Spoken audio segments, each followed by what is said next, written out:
começar a conversar aqui com os nossos queridos irmãos, eu queria desafiar você, vai aparecer aí no projetor um QR Code com o relatório em português, que é o que nós estamos lançando aqui no dia de hoje. As conversas estão girando em torno desse relatório. Você pode escanear, e não sei se o pessoal consegue aí acessar.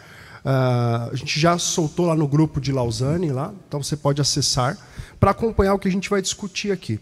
Como a gente ouviu aqui dos nossos irmãos na primeira mesa, Lausanne tem essa característica de conectar pessoas ao longo do mundo pensando na missão de Deus no mundo.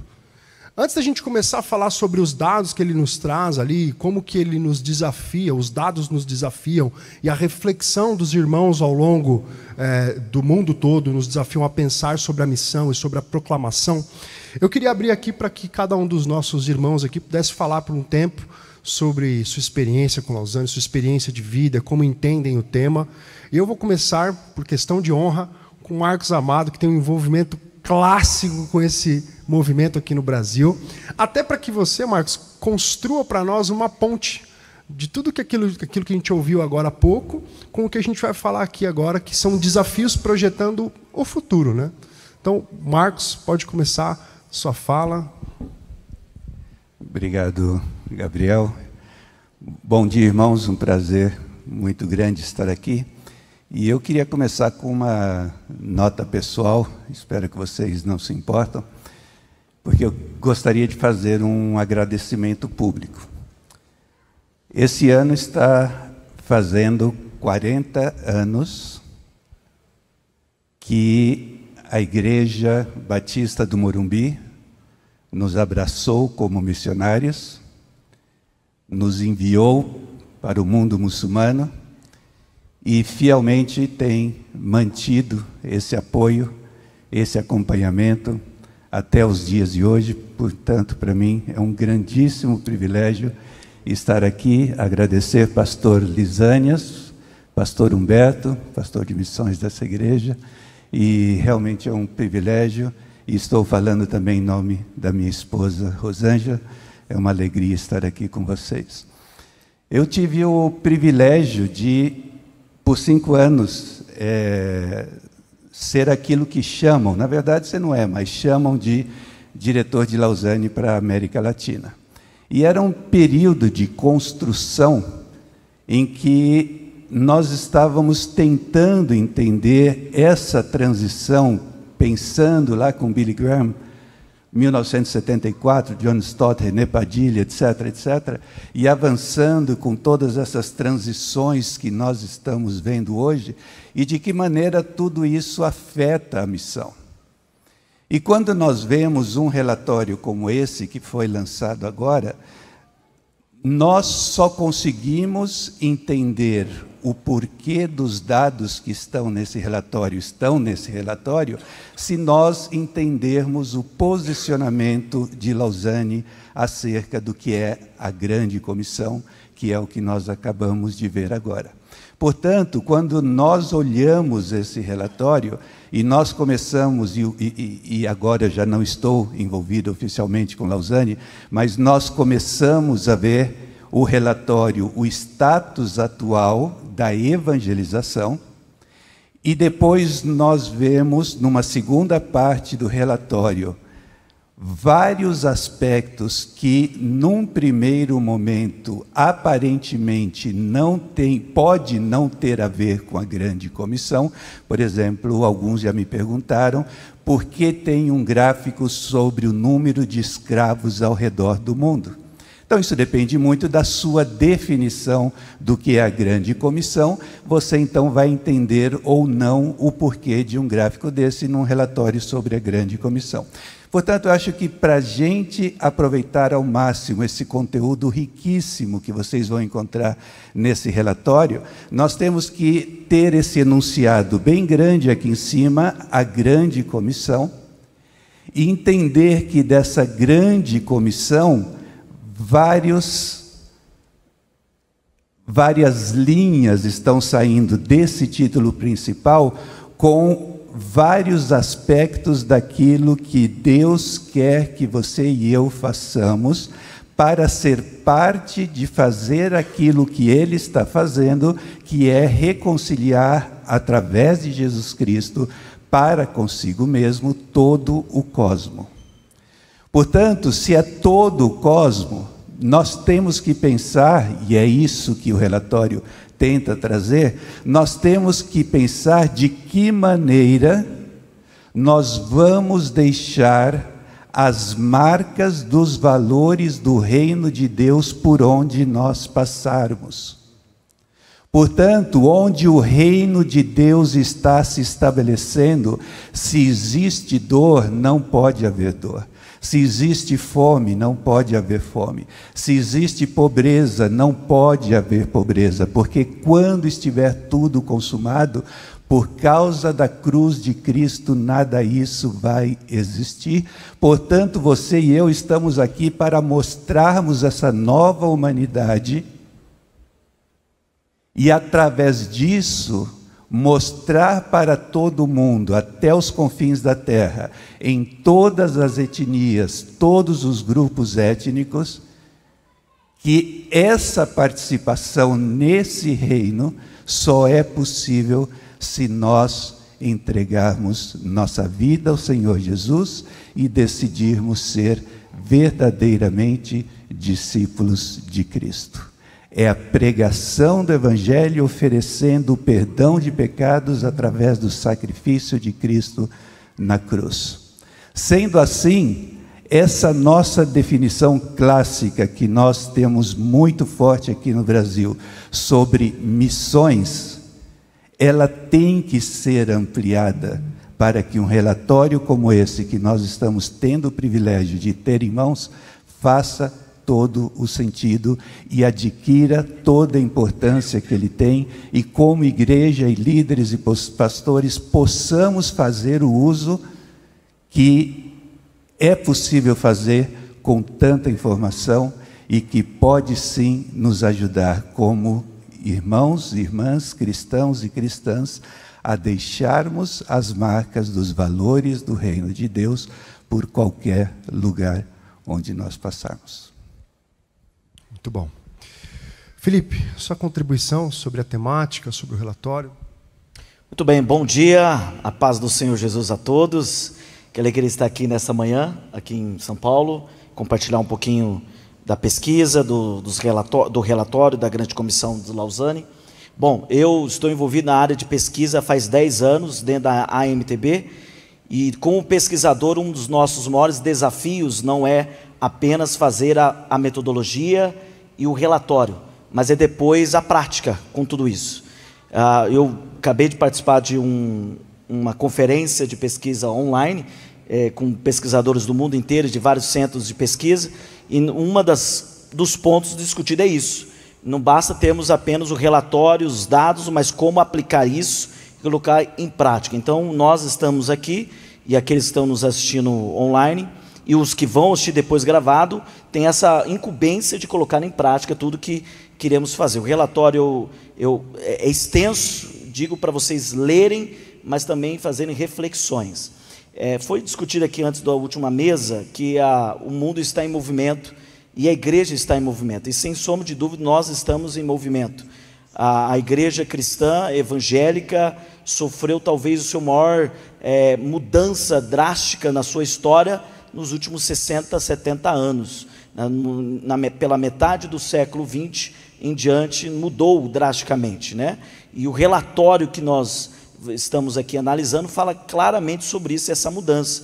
Como o mundo ocidental antes tinha a prerrogativa de ser a igreja, os líderes, o envio missionário, e cada vez menos tem essa pujança, e nós vemos o surgimento ou alguns chamam de sul global, países majoritários, onde tem um envio missionário também de liderança, envolvimento dentro da grande comissão, e isso é algo a se destacar. Nós estamos aqui no Brasil, que é uma igreja do sul global, ou país majoritário, que está justamente agora pensando sobre isso e discutindo sobre isso. 100 anos atrás a realidade era totalmente distinta da igreja, e hoje nós estamos no século XXI aqui discutindo mais uma vez sobre a necessidade de nós nos envolvermos. Eu queria ler algumas coisas aqui, que estamos falando do relatório. Eu não sei se os irmãos já pararam para pensar nisso, que no Quênia, nós temos mais cristãos no Quênia que em todo o Canadá, que mais pessoas louvam a Deus todos os domingos na Nagalândia, que é um estado da Índia, do que em toda a Noruega inteira. Mais missionários brasileiros saem aqui do Brasil do que em toda a Grã-Bretanha e Canadá juntos, que todos os domingos vão mais pessoas na igreja na China do que juntar a Europa inteira.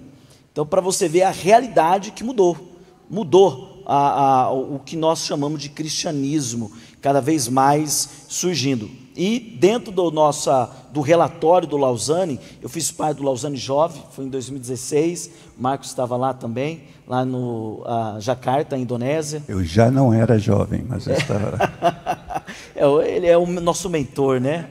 Então, eu fiz parte do Lausanne em 2016, ali em Jakarta, e agora, esse ano também em Seul, né? Na Coreia do Sul. E esse envolvimento na área de pesquisa e mobilização vale super a pena, né? E é um nosso desafio. Bom, da pesquisa do Lausanne nós vamos discutir mais, então deixo para depois. Sim. Esses dados que o Felipe traz para nós é um pouco do que a gente vai fazer aqui hoje, aqui nessa mesa, que é olhar para o que eles estão projetando ali e pensar sobre isso. Mas antes da gente começar a se debruçar ali nos problemas e nas temáticas que aparecem ali, deixar o Davi, o nosso coringa, comentar sobre isso. Bom dia, graça e paz do Senhor Jesus. É uma honra muito grande estar com os amados irmãos e irmãs, Gabriel, Felipe, nosso querido mestre Marcos Amado, com quem sempre aprendo tanto também. É uma honra muito grande estar aqui na Igreja Batista do Morumbi. Já pude dar um abraço no pastor Lisânias, obrigado pela acolhida. Em honra também à memória do nosso amado pastor Ari Veloso. Que honra estarmos aqui nessa manhã. Amém, queridos? Bom, eu sou filho de pastor, neto de pastor, bisneto de pastor. A situação é mais grave, né? Eu tenho 4 bisavós que foram pastores, plantadores de igreja, 4 bisavós, plantadoras de igreja, intercessoras, 3 da Igreja Batista da Lapa, aqui em São Paulo, Igreja Batista de Marília e a Igreja Batista de Lucélia, no interior de São Paulo. Tive a honra de pregar mês passado no culto de 80 anos da igreja, lá onde meu bisavô foi um dos cofundadores, e um bisavô, Anísio Lago, era plantador da primeira igreja presbiteriana independente em São Caetano do Sul, na Vila Gerte. Então, eu sempre faço a mesma brincadeira, mas ela funciona toda vez, né? Lá em casa até o cachorro é pastor alemão e o outro é pastor belga, né? É uma pastorada infinita, né? E meu ministério tem sido, né, nossa atuação forjada a partir das missões universitárias.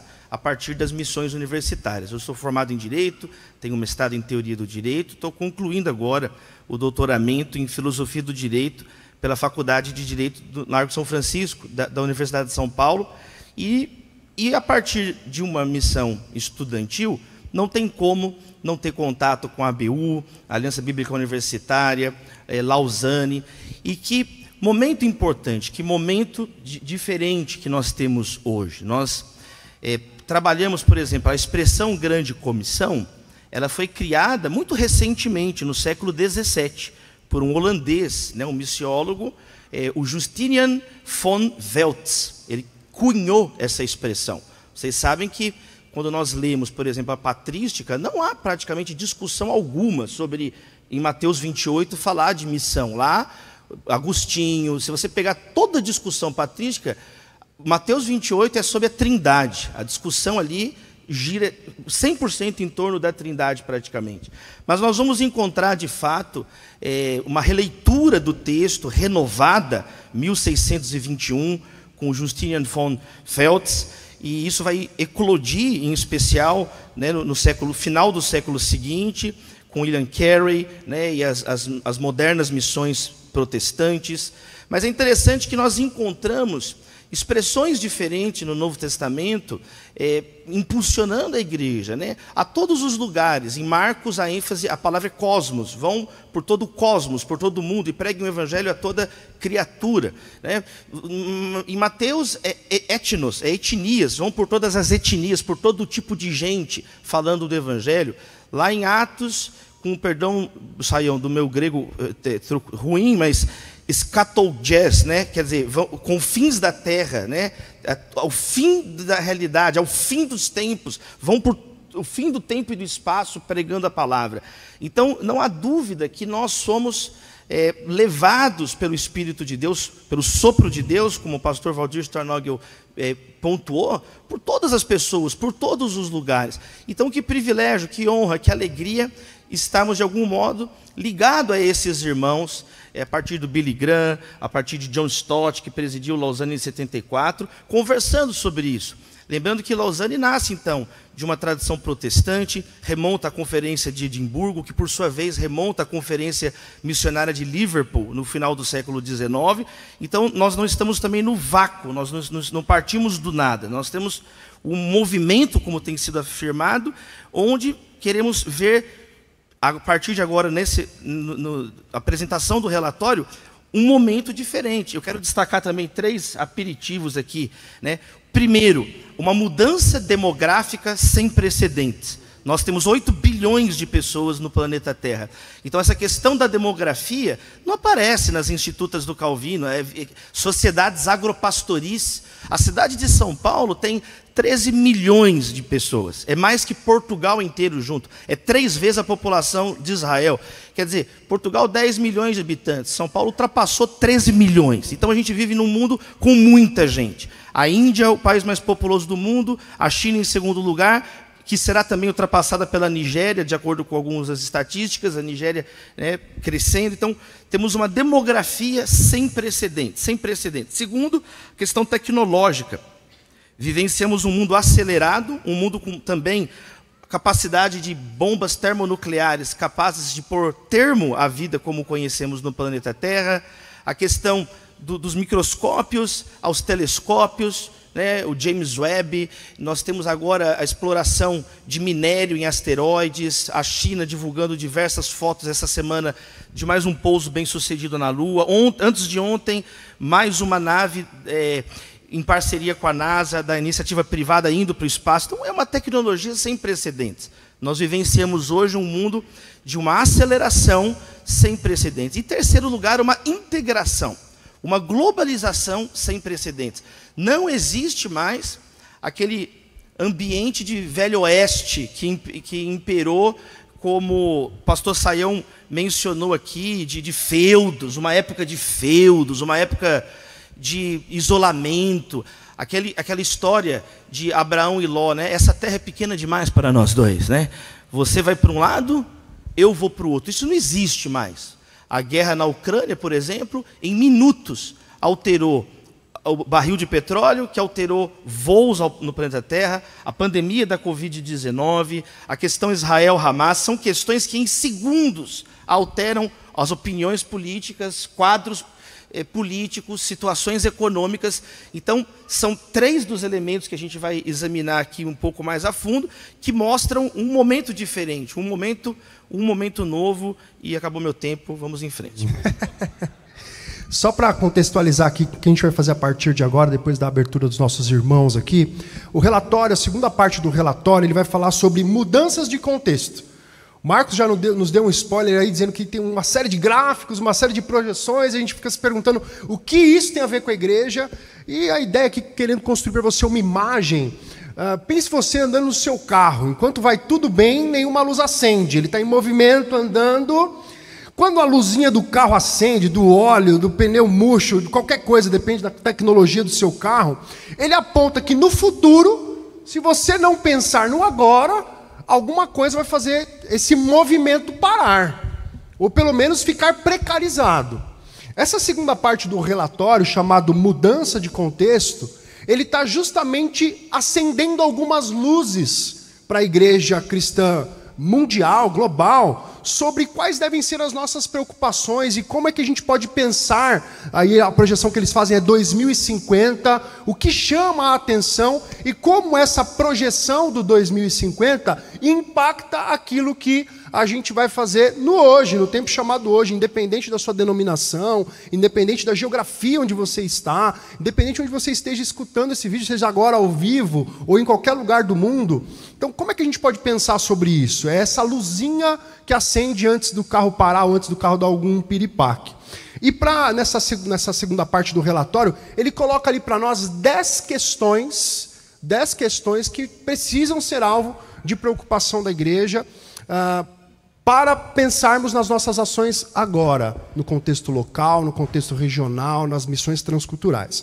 A primeira pergunta que ele faz ali é: o que é o cristianismo policêntrico? Eu vou começar com você, Marcos Amado. E um dos gráficos que ele vai projetar para nós ali é que, em 2050, o mundo experimentará uma igreja africana em ascensão, uma igreja asiática em ascensão. Davi acabou de falar que vocês comentaram sobre como que o cristianismo tem se manifestado. Felipe falou para nós aqui sobre mais pessoas se reunindo em países da Ásia que qualquer outro país da Europa e da América. Como é que a gente pode pensar sobre isso e uma projeção que tem a ver conosco? A projeção é que em 2050 a igreja na América Latina ela sofrerá uma queda. Como é que você entende essa projeção? Como é que a gente pode pensar sobre isso, Marcos?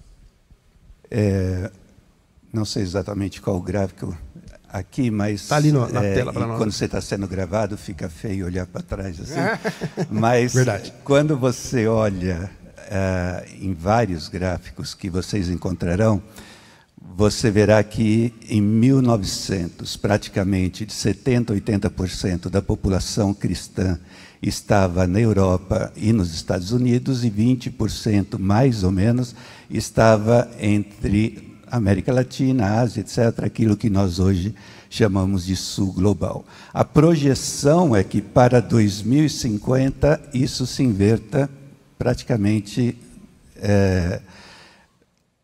20% a 30%, que já está quase lá nos dias de hoje, 20% a 30% somente na Europa e nos Estados Unidos, e 70% dos cristãos estarão ali no Sul, 70% a 80% dos cristãos estarão no Sul global.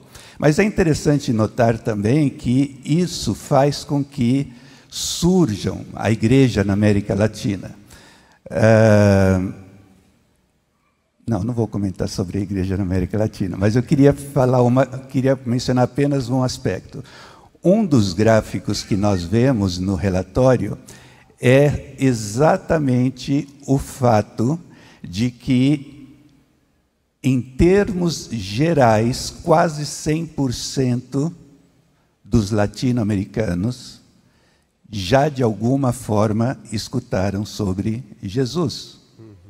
Então isso é extremamente discutível, em outro momento podemos conversar, mas em linhas gerais as estatísticas estão dizendo sobre isso. O que significa isso em relação às implicações para o discipulado aqui, a evangelização aqui, e o que significa isso sobre a nossa responsabilidade, já que é uma igreja que cresce tanto, que deveria estar fazendo mais do que está fazendo naqueles povos que ainda não foram alcançados com o Evangelho. Ao mesmo tempo, apesar de que o maior crescimento hoje se dá na África, e é impressionante ver o que está acontecendo, esse maior crescimento depende muito, e é principalmente por conta das igrejas chamadas independentes, que não se identificam nem com o protestantismo, nem com a igreja ortodoxa e nem com o catolicismo. E gostemos ou não, são justamente essas igrejas as mais evangelizadoras e as mais envolvidas com missões. Isso vai causar uma mudança extrema. Ao mesmo tempo, nesses lugares onde a igreja está crescendo, na África e na Ásia, o Islã, e agora puxar a sardinha para o meu lado, continua sendo o maior desafio que nós temos. De todas as religiões, as grandes religiões do mundo, o maior número de grupos não alcançados está entre os muçulmanos. Quando nós pensamos nos 10 países com a menor presença de cristãos, 7 ou 8 são muçulmanos. Então nós temos esse contraste de crescimento com desafio das religiões mundiais, com o aumento do secularismo e com os desigrejados ou aqueles que não querem se caracterizar ou se identificar com nenhuma religião. Muito bom. Um outro dado que ele traz para nós aí também, Davi, pensando nessa ideia da igreja na América Latina e na África, é que ainda existe um déficit absurdo de formação teológica na América Latina e na África. Mesmo essas igrejas, neste atual momento, demonstrando o cristianismo nesses continentes, demonstrando esse crescimento. Você é do movimento estudantil, né? Pensa sobre isso. Como é que você tem entendido essa defasagem, essa carência, né? Quando você precisa ter uma formação mais robusta, geralmente se envia para o hemisfério norte, para a Europa, e às vezes é a região que está perdendo cristãos ali. Como é que você vê o impacto dessa deficiência para esses resultados, por exemplo, da diminuição da igreja na América Latina? Voltando, né, ao texto de Mateus, a missão é uma missão educativa, pedagógica. Jesus falou, ensinando o que eu ordenei. O pastor Bitum ressaltou isso, né? Baseado na autoridade de Jesus. O autoritarismo é quando às vezes a igreja inverte, ela quer ordenar o que Jesus ensinou. E a inversão da ordem das palavras aqui gera um efeito, né? Como se a igreja impor o ensino. Não, a igreja ela caminha ensinando, é um movimento de ensino. Nós vemos, talvez, duas coisas que eu comentaria sobre isso. Primeiro, a mazela histórica da baixa educação em países como o Brasil, por exemplo. A Bíblia é o livro mais lido do Brasil, justamente por essa ênfase que a igreja dá no estudo, especialmente as igrejas evangélicas, as igrejas protestantes. A pesquisa patrocinada pelo Itaú Cultural, financiada, né, pelo Itaú Cultural e organizada pela Câmara Brasileira do Livro, chama Retratos da Leitura no Brasil. O brasileiro lê, em média, entre 3 e 4 livros por ano. E, de muito longe, quase 70% da leitura é a Bíblia Sagrada. Esse, historicamente, tem sido um efeito. Quando a igreja ela cresce em uma determinada localidade, junto nascem escolas, a própria constituição das universidades. Recentemente, nas últimas semanas, vários dados. Ontem estava acontecendo em Atibaia a reunião da Câmara Brasileira do Livro, e esses dados sendo apresentados, sempre acompanhando, por assim dizer, o âmbito editorial cristão, puxando, liderando isso. Mas não deixa de ser uma mazela histórica no Brasil, na América Latina, a baixa qualificação, muitas vezes, da educação. Existe uma professora da PUC São Paulo, chamada Flávia Schilling, que ela tem uma obra chamada Violência na Escola. E ela vai mostrar isso, que nações latino-americanas, como o Brasil, muitas vezes na mesma rua, você vai encontrar uma escola pública depredada, pichada, quebrada e um posto de saúde preservado. Porque ainda tem uma visão que assim, a escola me repetiu de ano, a escola trabalha contra a minha vida. E já não é a mesma coisa com o posto de saúde, que a pessoa vê o remédio. Então, temos que levar a sério, primeiro, essa baixa influência histórica que ainda há em termos de milênios, de séculos, que prejudica muito a questão educativa. Agora, por outro lado, a Europa, os Estados Unidos, que as universidades têm até a Bíblia desenhada no símbolo delas, foram plenamente secularizadas. Isso não começa de agora, né? De John Mott a John Stott, nós vemos simplesmente o crescimento da secularização. Harvard, pela primeira vez, tem um capelão ateu. Como que um capelão é ateu? Eu não entendi até agora, não dá para entender. Mas o capelão do Harvard era um pastor, né? John Harvard era um pastor. O primeiro livro impresso nos Estados Unidos da América foi o livro dos Salmos cantados na igreja presbiteriana. A primeira publicação foi o livro de hinos. Então, eu vejo que são dois fenômenos, né? Uma ampla secularização na Europa, no âmbito educativo, e um crescimento, assim, as igrejas. Então, são dois movimentos antagônicos, apenas esses comentários, que é muito pouco tempo. Gabriel, posso adicionar algo aqui?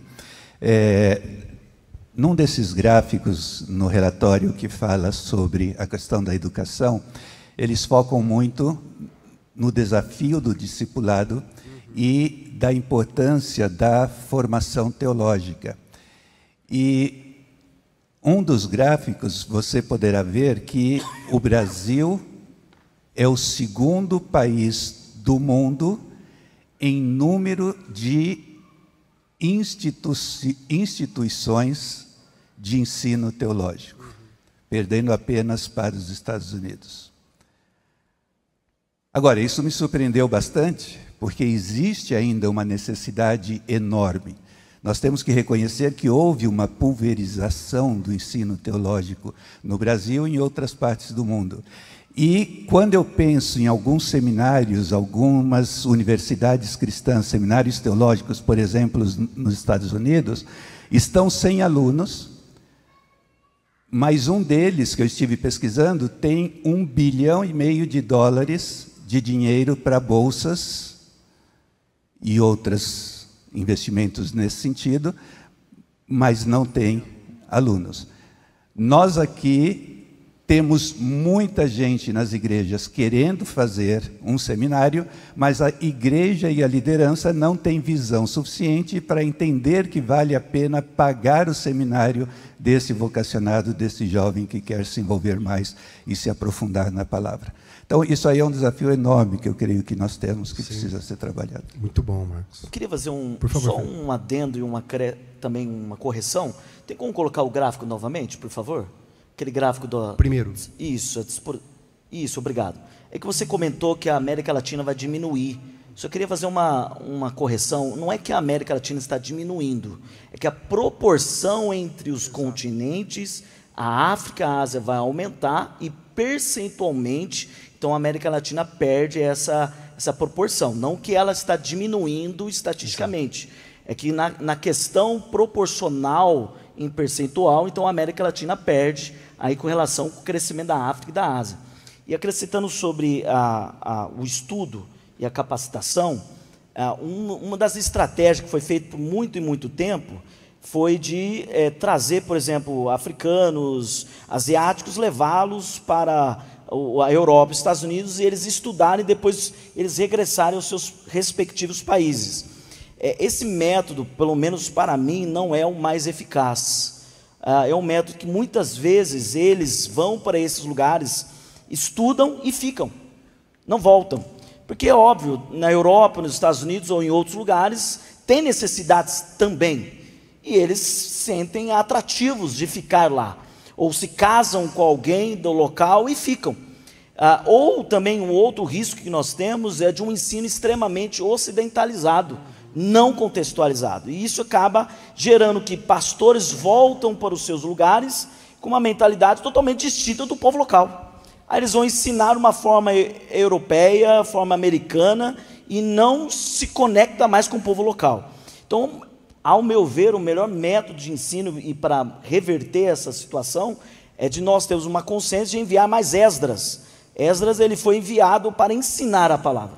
Nós precisamos enviar missionários. Eu sei que no Brasil é difícil ter essa ideia, porque nós temos uma concepção, paradigma missiológico de missionários, plantadores de igreja e evangelistas. E sem sombra de dúvida, devemos ter isso. Mas precisamos de missionários que são professores, missionários que vão abrir centros de treinamento, em seminários, que vão dar aula, que são mestres, doutores, para ensinar. Então precisamos ir para esses países e ensinar, preparar os obreiros em loco.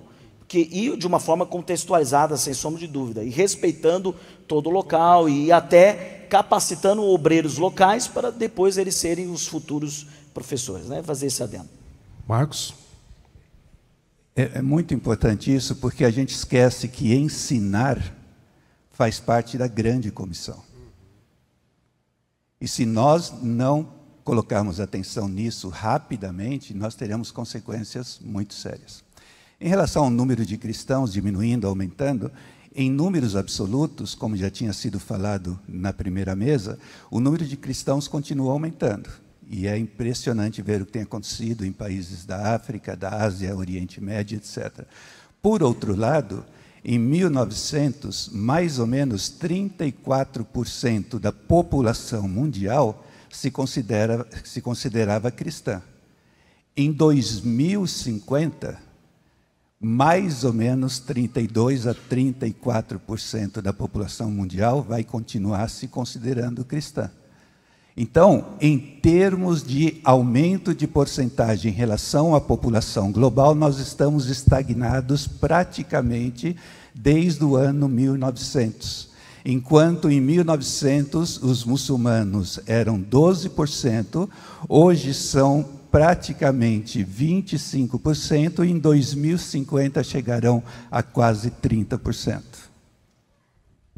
Em 2070 eles ultrapassam a igreja, não está no gráfico, mas a projeção, se Jesus não voltar antes, não tiver um rebuliço, mas estatisticamente o Islã ultrapassa a fé cristã. Vai ser a primeira vez, desde a queda do Império Romano, que a fé cristã não é mais a religião majoritária ao mundo. A gente vai voltar numa condição, nesse sentido, pré-constantiniana. Dentro desse ponto, sobre essa inversão de gráfico, né, a pesquisa vai apontar para uma nova categoria que vai aumentar ao longo do tempo, que são os não afiliados. Esse indivíduo que você pergunta para ele, ele fala que tem uma ideia de Deus, talvez tenha tido uma experiência ali na sua infância e juventude, mas em algum momento ele desfiliou-se de uma comunidade, né? E eu queria atrelar a essa pergunta um outro dado que é muito preocupante sobre a confiança que as novas gerações têm com relação à igreja institucionalizada, a igreja espalhada pelo mundo. Então, os gráficos têm apontado que essa confiança nas comunidades cristãs ela tem diminuído. Talvez esse seja um dos resultados pelo qual o número desses não afiliados aumentará. O que vocês pensam sobre isso? Sobre as novas gerações olharem para a igreja estabelecida e não entenderem que é um lugar digno de confiança? Esse aqui é o gráfico sobre pentecostalismo, catolicismo, é outro. Como é que vocês entendem sobre isso? Pode, Davi. Um comentário sobre as novas gerações. Há, de fato, um desnorteio comunicacional no período que nós vivemos, que é a sobrecarga cognitiva. Por exemplo, recebemos vídeos, fotos, uma massa de informações diariamente, o tempo inteiro no nosso telefone. E isso, nas novas gerações, gera um desnorteio grande, porque, por exemplo, nós não vivemos mais numa época onde uma foto vale mais que 1000 palavras. A inteligência artificial, você não confia num vídeo. Isso já está sendo estudado nas faculdades de Direito, né? O valor probatório de um vídeo ele está quase nulo agora. Com a perfeição da inteligência artificial, você recebe um vídeo com a voz da pessoa, a imagem da pessoa, e não é a pessoa, é uma inteligência artificial. Então, a desconfiança, aquilo que foi os mestres da suspeita no século XIX, o Nietzsche, o Freud, o Marx, isso é 10 vezes pior agora no século XXI. Não se confia mais nas instituições. Tem um autor chamado Moisés Naim, de Relações Internacionais, editor-chefe da Foreign Affairs. Ele fala, inclusive, isso, que o século XXI caminha para o que ele chama de fim do poder. Ninguém mais é a favor de nada, nós só somos contra as coisas. Então é um zeitgeist, é um espírito dessa época, né, não só da contestação juvenil, mas de fato de não saber o que é verdade e o que não é verdade. E aqui a gente retoma a importância relacional da grande comissão, como já foi abordada no outro painel, do menos olho por olho, mais olho no olho, de conhecer a voz da pessoa, de ouvir e entender quem é aquela pessoa que está ali relacionando-se comigo. Fulano, eu queria que você pensasse nesse tema, também com um dado que o relatório coloca, sobre a percepção das pessoas acerca do discipulado, né?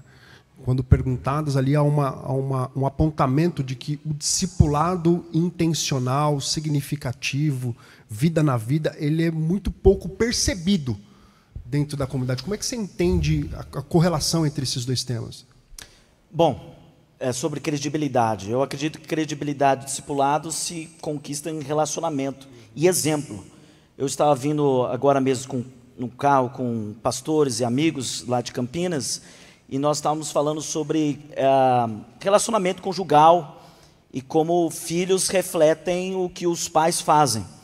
E eu acredito que muitos dos nossos cristãos não discipulam porque não foram discipulados. não acreditam em nada porque não tem modelos, exemplos. E aí você perde credibilidade. Então, o discipulado, eu fui missionário no campo, e uma das coisas que eu aprendi é que missionário não é eterno no local. Se você não tiver pessoas para te substituir, tudo que você construiu, ele vai morrer. Eu ouvi uma vez um pastor, um missionário que estava falando no campo, quando nós estávamos juntos, e ele falou que muitas vezes tem pastores e líderes que quando sai do ministério, e o ministério acaba, as coisas vão ruim, ele fica feliz, como dizendo assim, puxa, eles dependiam de mim, né? Se não fosse eu lá, mas ele falou, é justamente o contrário, a culpa foi sua, porque você não preparou um sucessor, não preparou alguém para estar lá depois que você saiu. Então, discipulado é isso, nós entendemos que não somos dono de tudo, não temos o poder de tudo, na verdade você compartilha, você ensina, você prepara outros para te substituir. Então, por que nós não fazemos discipulado? Porque não há credibilidade, porque nós não vimos isso antes de nós, porque nós não espelhamos outros, porque nós não fomos discipulados. Então, precisamos ter mais relacionamento, mais mesa, mais contato, mais amizade. Quando a gente pensa no livro de Atos, no caso de João Marcos, o jovem João Marcos, que desiste da primeira viagem missionária, e na segunda viagem missionária tem uma tensão ali entre Barnabé e Paulo. Paulo fala, não vou levar, esse jovem aqui nos deixou na mão ali naquele contexto. E Barnabé, vamos levar o jovem, vamos levar o jovem. E ali tem uma tensão entre os mais velhos com relação ao que fazer com o mais jovem. Barnabé acaba acolhendo João Marcos. E nessa acolhida, a missão, ao invés de ser única, ela se expande, ela não se divide, ela se multiplica. Paulo vai para um canto, Barnabé com João Marcos vai para outro canto. E essa percepção de que ali no livro de Atos você percebe essa intergeracionalidade, essa formação através da jornada, isso é muito importante. Marcos, você é o formador de gente há mais tempo que a gente que está aqui. Como é que você entende isso, esse papel dessa relação intergeracional para ampliar essa confiança, para gerar novos líderes, para discipular esses mais jovens que às vezes desconfiam do que não conhecem?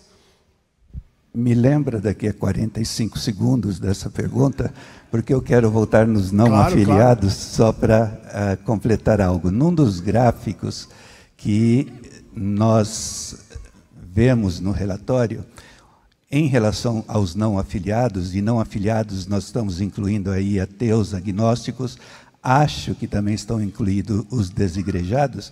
Eu não consegui identificar pelo gráfico lá no relatório exatamente o espaço de tempo, mas algo que se destaca é que haverá uma perda de 60 milhões de cristãos, não sei em que espaço de tempo, e exatamente do lado oposto há um aumento de 61 milhões de não afiliados. E o relatório menciona que muito desse aumento são de pessoas que estão se desentendendo do cristianismo para adotar uma posição de que não sou nenhuma coisa nem outra. E isso daí para a gente é um desafio que precisa entrar nos nossos currículos de seminários e treinamento missiológico.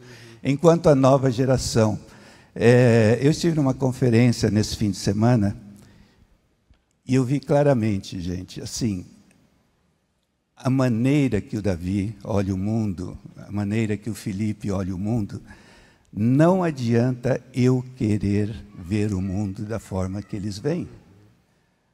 O nosso papel,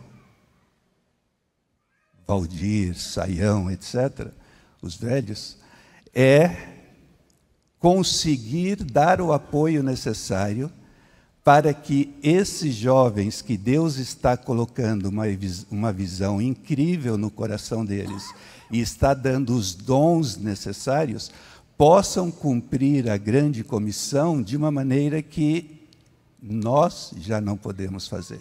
Nós temos outro papel aqui, daqui para frente. Então, se os pastores continuarem enciumados de dar espaço para esses jovens que Deus já está usando, você vai perder a bênção, só isso. Porque Deus, de uma maneira ou outra, vai usar, e nós que somos de outra geração estamos tentando entender o que está acontecendo. Precisamos dar todo o apoio para que a igreja possa continuar se fortalecendo, se firmando e crescendo até os confins da terra. Amém, amém. Eu queria colocar um novo tema aqui, a gente já está caminhando para o final.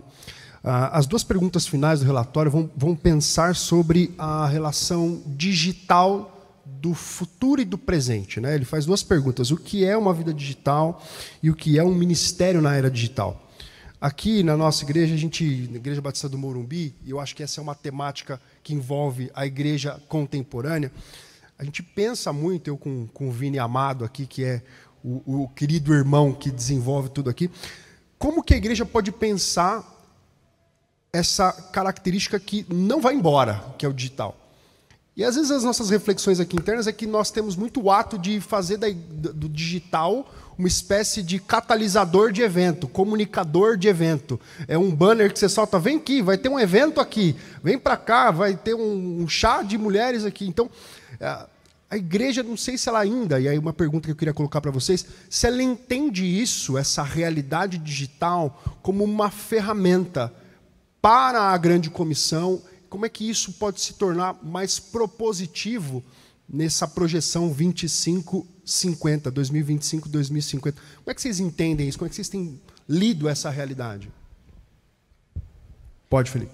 Quando a gente fala igreja, é meio complexo a gente generalizar, né? Porque tantos tipos de igreja e formas de fazer, mas eu acredito assim, que em parte tem pessoas que têm utilizado realmente o mecanismo da digital, internet, para a grande comissão. Isso tem sido feito com tanta mídia social, evangelismo pela internet, evangelismo até pelos jogos, tem feito isso. Mas em outra contrapartida, nós temos uma tendência das igrejas em geral ficar uma geração culturalmente atrás da atual. A gente sempre tem resistência de assumir algo vigente, porque por N motivos, questões teológicas, por medo de mundanizar a igreja, então há uma certa resistência, sim, de algumas igrejas. Eu vejo, por exemplo, a vinda do Covid, óbvio, com todas as suas questões difíceis e horríveis, de perdas e luto, mas o Covid trouxe uma aceleração de algo que ia acontecer, natural. Eu faço parte muito na área de centro de treinamento missionário. Eu sou coordenador de um seminário, mas também fui coordenador de um centro de treinamento missionário. E antes, em 2019, eu fiz parte de um encontro nacional só de centro de treinamento missionário, e eu falei da necessidade de termos cursos híbridos, ou seja, parte presencial, parte online. E houve uma resistência enorme para isso, das nossas organizações do Brasil, 2, 3 que se juntaram comigo e conversaram. Virou 2020, isso foi em 2019, 2020, não teve uma que não teve que se adaptar. Graças a Deus, eles abriram a visão e viram a necessidade de se adaptar e até chamaram para eu ajudar nessa adaptação. Estou vendo aqui alguns que pediram essa ajuda, porque é necessário. E depois viram que realmente não tem como. Então, o Covid acelerou o processo que viria naturalmente da uso da internet para a grande comissão. E precisamos, sim, se abrir. E eu vejo que muitas pessoas criticam os adolescentes que dão trabalho, os jovens que dão trabalho, mas eu vou te falar, se não fosse eles no meio do Covid, o que seria das igrejas? Porque é eles que cuidam do Facebook, do Instagram, do TikTok, do YouTube, de qualquer outra coisa. Tem um autor chamado Mark Matlock, ele escreveu um livro chamado Fé para Exilados, e ele está pensando sobre gerações. E ele vai dizer o seguinte: existe uma nova modalidade derivada da nova geração, que é o discípulo de tela. Então, esse menino ele vai buscar ali um vídeo, um trecho de pregação, no qual ele possa ter a formação espiritual dele, para além da comunidade local em que ele vive, né? Então, como é que vocês entendem isso, vocês pensam sobre esse tema? Resumo, né? A palavra mídia, ela tem 3 acepções. A primeira, meio, que é essa questão da ferramenta, que até o século XIX só era esse sentido, mídia como uma ferramenta comunicacional. Nesse sentido, acho que todos concordam, usar as ferramentas para comunicar o evangelho. O próprio telégrafo foi aperfeiçoado por um pastor, Samuel Morse, criou o código Morse. A primeira transmissão por telégrafo foi Números 27 e 27, grandes são as obras do Senhor. Acontece que com telefone, rádio, televisão, na virada para o século XX, a palavra mídia ganha uma nova acepção nos estudos de comunicação.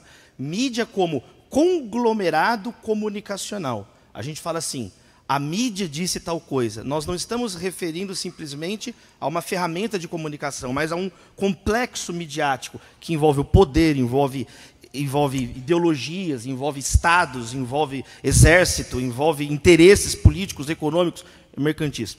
No século XXI, com as mídias digitais, nós chegamos na ponta da pesquisa agora, numa nova acepção de mídia. Mídia não é só uma ferramenta, mídia não é só um ambiente de luta pelo poder, mídia é um ethos. Mídia é que é a tua pergunta, é um modo de pensar, de raciocinar, de existir, que eu fico fotografando, é um modo de ser no mundo. Então, eu acho que o primeiro ponto para falar sobre esse assunto é entender qual tipo de concepção estamos usando de mídia. Eu penso que, com relação às ferramentas, é muito claro, não adianta resistir. Às vezes a igreja ela tem a resposta certa 300 anos depois, né? Aí não precisa, né? Por exemplo, bateria, que já foi considerado um demônio, é quase um ídolo, um deus. Fica até num lugar especial nas igrejas hoje, né? Quer dizer, racharam igrejas por causa de bateria, né? Antes disso, por causa do piano. O Spurgeon não deixava ter aquele piano que era coisa de cabaré, né? Era só voz lá no Tabernáculo Metropolitano em Londres, e aí piano agora é coisa clássica, aí bateria. Então, com relação às mídias, agora, o que eu acho que a gente tem que pensar é mais com relação ao ethos, né? As mídias têm sempre a sua limitação. Jesus não morreu em pixels, ele morreu na cruz, ele foi encarnado, né? Então, na era digital, não deixe de usar suas digitais, né? Não deixe de usar suas digitais.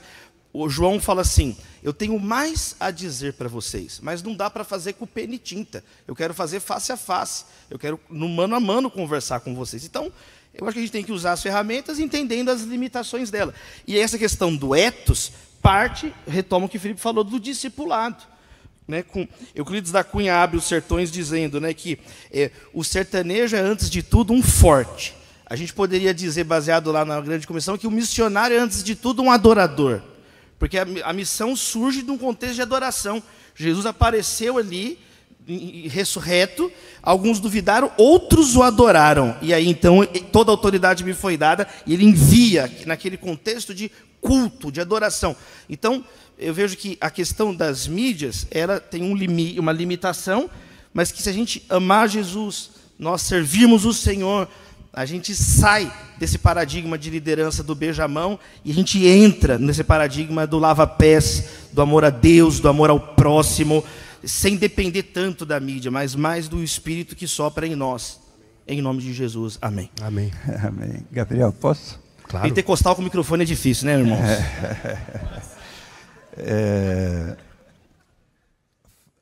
Cada vez que chega uma mídia nova, nós achamos que é o fim do mundo, que vai acabar a igreja e que isso, aquilo, outro. Gente, é uma ferramenta impressionante. Tribos da África ou nos lugares mais distantes da Ásia, a tecnologia está sendo usada para que o evangelho seja pregado. Eu queria só fazer um recorte em relação à mídia e à formação teológica da igreja. E o que eu tenho percebido é que o pastor, muitos aqui são, se mata durante a semana inteira, horas e horas, para preparar um sermão de 45 minutos. Ele prega o sermão de 45 minutos. Na metade do sermão, os membros já desconectaram, porque ele está acostumado com pregações agora de 3 minutos no TikTok. E depois desses 45 minutos, ele volta para casa e passa a semana inteira, horas e horas, assistindo podcasters e youtubers evangélicos, bons e ruins.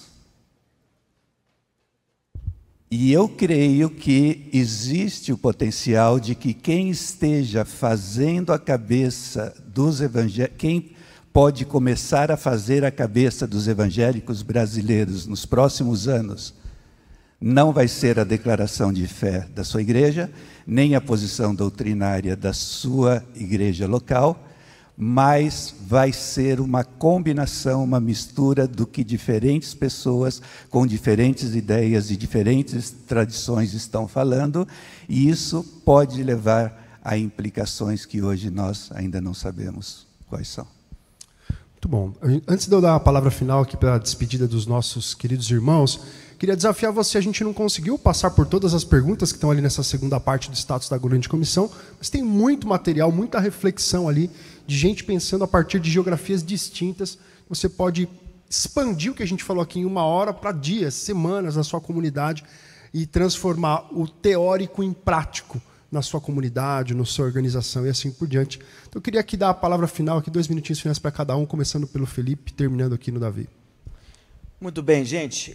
Quero reforçar, leia o relatório. Eu sei que é extenso, mas vale a pena. E um dos desafios nossos, ao ler estatísticas, a ver esses relatórios, ao olhar aqueles números e não pensar que é apenas número. São pessoas, são gente com histórias, vidas, que carece da glória de Deus, que carece de Jesus. Então que você olhar tudo aquilo com espírito de oração, pedindo para Deus o que o Senhor quer que eu faça parte dentro da sua história, dentro da sua missão, como eu posso participar. Porque talvez olhando para tudo isso são grandes desafios, você pode se sentir desanimado, assim, eu sou tão pequeno, minha igreja é tão pequena, sou tão insignificante, não tem recursos, e talvez você sinta assim, ou talvez você pode se sentir indiferente. Isso não é para mim, isso é para os missiólogos, missionários, para os pastores, ou para qualquer outra pessoa menos eu cuido da minha vida no dia a dia.